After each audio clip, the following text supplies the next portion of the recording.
जय हिंद। नमस्कार साथियों, कैसे हैं आप सभी लोग। उम्मीद करते हैं कि आप सभी लोग अच्छे होंगे और साथियों आपकी तैयारी जो है बिल्कुल अच्छी तरीके से चल रही होगी। तो साथियों आज की इस क्लास में हम सभी लोग जो है बिहार पैरामेडिकल PMPMM एग्जाम 2026 के लिए साथियों ऐसे इंपोर्टेड और चुनिंदे प्रश्न लेकर आए हैं जो कि आपके 24 मई के एग्जाम में 100% ये सभी क्वेश्चन आपको देखने को मिलेंगे। तो आप इस क्लास को बिल्कुल अच्छी तरीके से लास्ट तक देखिएगा और इस क्लास में दिए जाने वाले इन सभी क्वेश्चनों को आप अच्छी तरीके से जरूर याद कर लीजिएगा, जिससे कि आप जो है अपने एग्जाम में सभी क्वेश्चन को आसानी तरीके से बना पाएंगे। तो चलिए फिर क्लास को स्टार्ट करते हैं। उनसे पहले यदि आप इस चैनल पे पहली बार जुड़े हैं तो आप जो है इस चैनल को सब्सक्राइब कर लीजिए और सब्सक्राइब करके ऑल नोटिफिकेशन को भी ऑल पे दबा के जुड़ जाइए, जिससे कि जब भी कोई नई क्लास हो सबसे पहले क्लास का नोटिफिकेशन आपके पास पहुंच सके। तो आप इस चैनल को सब्सक्राइब कर लीजिएगा, साथ ही साथ आप जो है इस क्लास को भी लाइक जरूर कर लीजिएगा। तो चलिए क्लास को स्टार्ट करते हैं और देखिएगा क्वेश्चन क्या पूछा है। क्वेश्चन यहाँ पे पूछा गया है कि SI पद्धति में द्रव्यमान का मूल मात्रक जो है क्या है। चलिए बताएंगे। ये सभी क्वेश्चन काफी इंपोर्टेंट और चुनिंदे प्रश्न हैं जो कि आपके एग्जाम में 100% आपको ये सभी प्रश्न पूछे जाएंगे। और बताइए कि SI पद्धति में द्रव्यमान का मूल मात्रक क्या है। तो इनका मूल्य मात्रक होगा किलोग्राम। ऑप्शन यहाँ पे 20 क्वेश्चन का सही जवाब है किलोग्राम। चलिए अगला प्रश्न यहाँ पे है, निम्नलिखित में से कौन सा एक अदिश राशि का उदाहरण है। चलिए बताएंगे आप। तो निम्नलिखित में से कौन सा एक है जो कि अदिश राशि का उदाहरण है। तो याद रख लीजिएगा अदिश राशि का उदाहरण यहाँ पे जो है ऊर्जा हो जाएंगे। ऑप्शन सी करेंगे, सही जवाब ऊर्जा होगा। चलिए अगला प्रश्न देखिएगा। प्रश्न यहाँ पे पूछा है कि न्यूटन के गति के दूसरे नियम के अनुसार बल जो ये किसके बराबर होता है। तो न्यूटन के गति के दूसरे नियम के अनुसार बल किसके बराबर होता है। तो याद रख लीजिएगा ये द्रव्यमान गुने वेग के बराबर हो जाएंगे। ऑप्शन यहाँ पे बी कीजिएगा, सही जवाब। चलिए अगला प्रश्न देखेंगे। प्रश्न यहाँ पे है कि एक सरल लोलक का आवर्त निम्नलिखित में से किस पर निर्भर नहीं करता है। तो याद रख लीजिएगा आप कि एक सरल लोलक का आवर्त जो है निम्नलिखित में से किस पर निर्भर नहीं करता है। तो यहाँ पे फोर्थ क्वेश्चन का सही जवाब जो है ऑप्शन डी हो जाएंगे, गोलक का द्रव्यमान होगा। ऑप्शन डी सही जवाब है। चलिए अगला प्रश्न यहाँ पे है कि सार्वत्रिक गुरुत्वाकर्षण स्थिरांक जी का SI मात्रक क्या है। तो इनका SI मात्रक क्या हो जाएंगे। तो 6 नंबर क्वेश्चन का सही जवाब ऑप्शन ए हो जाएंगे।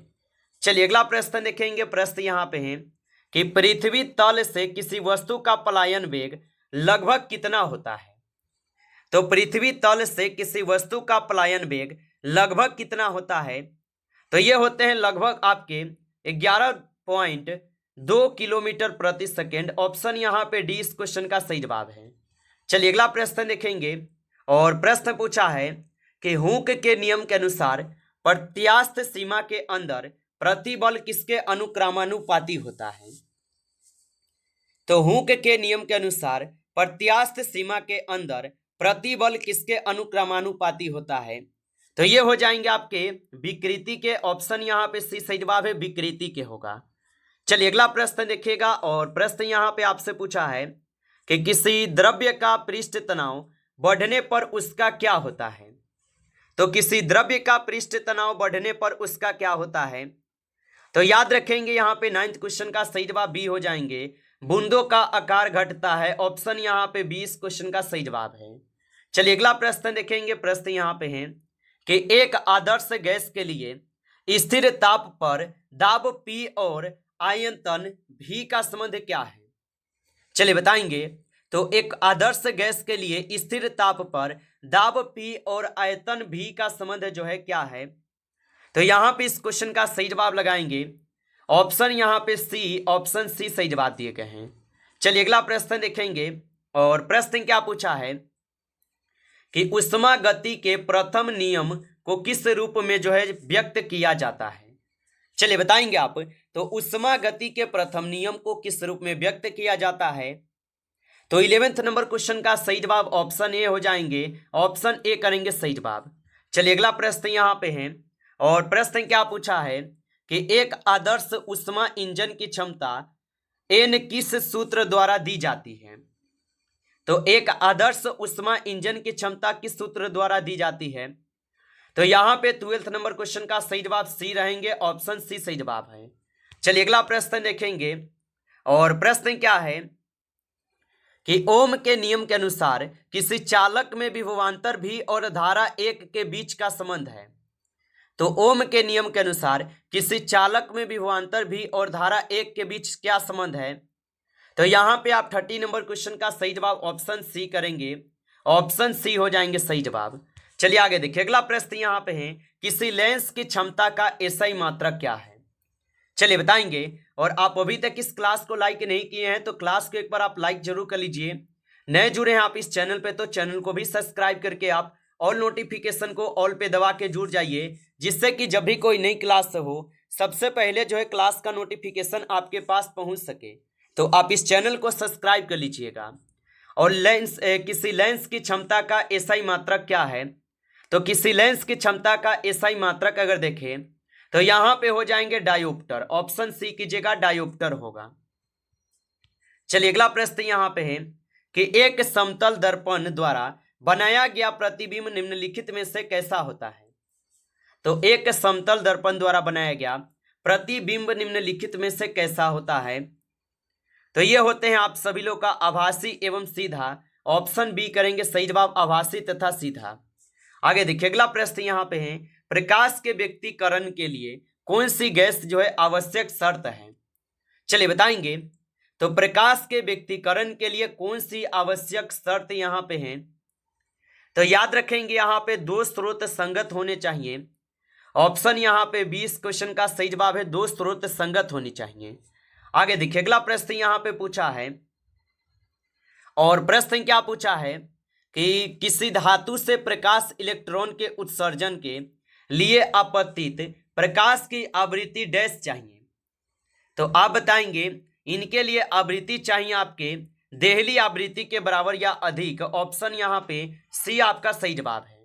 चलिए अगला प्रश्न देखेंगे, और प्रश्न पूछा है हाइड्रोजन परमाणु के लिए बोर मॉडल के अनुसार इलेक्ट्रॉन की ऊर्जा किस कक्षा में निम्नतम जो है ना होती है।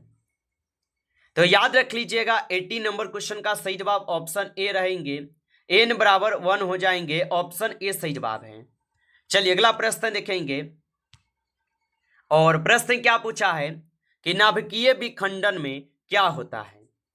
तो याद रख लीजिएगा कि नाभिकीय विखंडन में क्या होता है। तो नाभिकीय विखंडन में एक भारी नाभिक दो या दो से अधिक हल्के नाभिकों में टूटता है, ऑप्शन यहाँ पे 20 क्वेश्चन का सही जवाब है। चलिए अगला प्रश्न देखेंगे, प्रश्न यहाँ पे है, और प्रश्न क्या पूछा है कि नाभिकीय संलयन के लिए अत्यधिक उच्च तापमान की आवश्यकता क्यों होती है। तो नाभिकीय संलयन के लिए अत्यधिक तापमान की आवश्यकता क्यों होती है। तो 20 नंबर क्वेश्चन का सही जवाब नाभिकों के बीच प्रबल प्रतिकर्षण बल को पार करने के लिए होगा, ऑप्शन ए यहाँ पे सही जवाब दिए गए हैं। चलिए अगला प्रश्न देखेंगे, प्रश्न यहाँ पे है भारतीय संविधान का कौन सा अनुच्छेद अस्पृश्यता का उन्मूलन से संबंधित है। तो भारतीय संविधान का कौन सा अनुच्छेद अस्पृश्यता के उन्मूलन से संबंधित है। तो 21 क्वेश्चन का सही जवाब रहेंगे अनुच्छेद 17, ऑप्शन यहाँ पे डी सही जवाब है, अनुच्छेद 17 होगा। चलिए अगला प्रश्न यहाँ पे है कि गांधी इरविन समझौता किस वर्ष हुआ था। चलिए बताइएगा आप, तो गांधी इरविन समझौता जो ये किस वर्ष हुआ था। तो गांधी इरविन समझौता हुए थे 1931 में, ऑप्शन यहाँ पे बी हो जाएंगे सही जवाब, 1931 में हुए थे। चलिए अगला प्रश्न देखेंगे, और प्रश्न क्या पूछा है आपसे कि हीराकुंड बांध जो ये किस नदी पर स्थित है। तो याद रखेंगे आप कि हीराकुंड बांध जो है ये किस नदी पर स्थित है। तो हीराकुंड बांध जो है ये हो जाएंगे किस नदी पर स्थित। तो 23 क्वेश्चन का सही जवाब ऑप्शन सी हो जाएंगे, महानदी पे स्थित होगा, सॉरी महानदी कह रहे हैं आपके, हाँ बिल्कुल महानदी पे ही स्थित होगा, ऑप्शन आपका सी सही जवाब है, महानदी पे स्थित होगा। चलिए आगे देखिए अगला प्रश्न यहाँ पे है रेडियो का आविष्कार किसने किया था? चलिए बताएंगे आप। तो रेडियो का आविष्कार किसने किया था? तो रेडियो का जो आविष्कार किए गए, ये आविष्कार किसके द्वारा किए गए? तो यहाँ पे 24 नंबर क्वेश्चन का ऑप्शन ए लगाए हैं, तो सही जवाब है आपका। चलिए अगला प्रश्न देखिए। प्रश्न यहाँ पे है, ज्ञानपीठ पुरस्कार साहित्य के किस क्षेत्र में दिया जाता है? तो ज्ञानपीठ पुरस्कार साहित्य के किस क्षेत्र में दिया जाता है? तो याद रख लेंगे, ये दिए जाते हैं भारतीय भाषाओं और साहित्य के क्षेत्र में। ऑप्शन आपका सी हो जाएगा सही जवाब। चलिए अगला प्रश्न देखेंगे, विश्व पर्यावरण दिवस जो है ये कब मनाया जाता है? तो विश्व पर्यावरण दिवस जो है कब मनाए जाते हैं? तो विश्व पर्यावरण दिवस जो है ये मनाए जाते हैं आपके 5 जून को। ऑप्शन यहाँ पे बी सही जवाब है, 5 जून को मनाए जाते हैं। चलिए अगला प्रश्न यहाँ पे है कि 2024 ओलंपिक के खेल कहाँ हुए थे? तो 2024 ओलंपिक खेल कहाँ पे हुए? तो 2024 ओलंपिक खेल हुए थे पेरिस में। ऑप्शन सी करेंगे सही जवाब, पेरिस में हुए थे। चलिए अगला प्रश्न यहाँ पे है कि गुजरात की राजधानी क्या है? चलिए बताएंगे आप। तो गुजरात की राजधानी जो है क्या होगा? तो गुजरात की जो राजधानी है यहाँ पे गांधीनगर है। ऑप्शन बी कीजिएगा सही जवाब, गांधीनगर होगा। चलिए अगला प्रश्न देखेंगे कि गीता पुस्तक के रचयिता कौन थे? तो गीता पुस्तक के रचयिता कौन थे? तो गीता पुस्तक के रचयिता हो जाएंगे वेद व्यास। ऑप्शन सी कीजिएगा, वेद व्यास होगा। अगला प्रश्न यहाँ पे है, भारतीय संविधान में मूल कर्तव्य जो ये किस अनुच्छेद में जोड़े गए थे? तो भारतीय संविधान में मूल कर्तव्य किस अनुच्छेद में जोड़े गए थे? तो भारतीय संविधान में मूल कर्तव्य जो है ये जोड़े गए थे आपके अनुच्छेद 51 के ए में। ऑप्शन ए सही जवाब है, अनुच्छेद 51 के ए में। चलिए अगला प्रश्न देखेंगे। प्रश्न यहाँ पे है, वास्को डी गामा भारत कब आया था? तो याद रखेंगे, वास्को डी गामा भारत कब आया था? तो वास्को डी गामा भारत आए हुए थे 1498 में। ऑप्शन यहाँ पे सी सही जवाब है, 1498 में। चलिए अगला प्रश्न यहाँ पे है, कर्क रेखा भारत के कितने राज्यों से होकर जो है गुजरती है? तो कर्क रेखा भारत के कितने राज्यों से होकर गुजरती है? तो कर्क रेखा जो है ये भारत के कुल आपके 8 राज्यों से होकर गुजरते हैं। ऑप्शन सी हो जाएगा सही जवाब, 8 राज्यों से होकर गुजरते हैं। अगला प्रश्न यहाँ पे है, पेनिसिलिन की खोज किसने की थी? तो याद रखेंगे कि पेनिसिलिन की खोज किसने की थी? तो पेनिसिलिन की खोज किए थे अलेक्जेंडर फ्लेमिंग। ऑप्शन आपका सी हो जाएगा सही जवाब, अलेक्जेंडर फ्लेमिंग होगा। चलिए अगला प्रश्न यहाँ पे है, भारत रत्न पुरस्कार से सम्मानित होने वाले पहले भारतीय कौन थे? तो भारत रत्न से सम्मानित होने वाले पहले भारतीय कौन थे? तो 34 क्वेश्चन का सही जवाब जो है ऑप्शन यहाँ पे डी रहेंगे, सी राजगोपालचारी। ऑप्शन यहाँ पे डी सही जवाब है, सी राजगोपालचारी होगा। चलिए अगला प्रश्न यहाँ पे है कि राष्ट्रीय एकता दिवस जो है किसकी जयंती पर मनाया जाता है? तो याद रख लीजिएगा आप कि राष्ट्रीय एकता दिवस जो ये किसकी जयंती पे मनाए जाते हैं? तो ये मनाए जाते हैं आपके सरदार वल्लभ भाई पटेल के जयंती पे। ऑप्शन यहाँ पे जो है सी इस क्वेश्चन का सही जवाब है, सरदार वल्लभ भाई पटेल के जयंती पे। नमस्कार साथियों, इस क्लास में जो है आपके टॉप 35 क्वेश्चन थे। साथियों यदि आपको क्लास अच्छा लगा हो तो आप इस क्लास को लाइक कर लीजिए। नए जुड़े हैं आप इस चैनल पे तो चैनल को भी सब्सक्राइब कर लीजिए और सब्सक्राइब करके ऑल नोटिफिकेशन को ऑल पे दबा के जुड़ जाइए, जिससे कि जब भी कोई नई क्लास हो सबसे पहले क्लास का नोटिफिकेशन आपके पास पहुंच सके। तो आप इस चैनल को सब्सक्राइब कर लीजिएगा।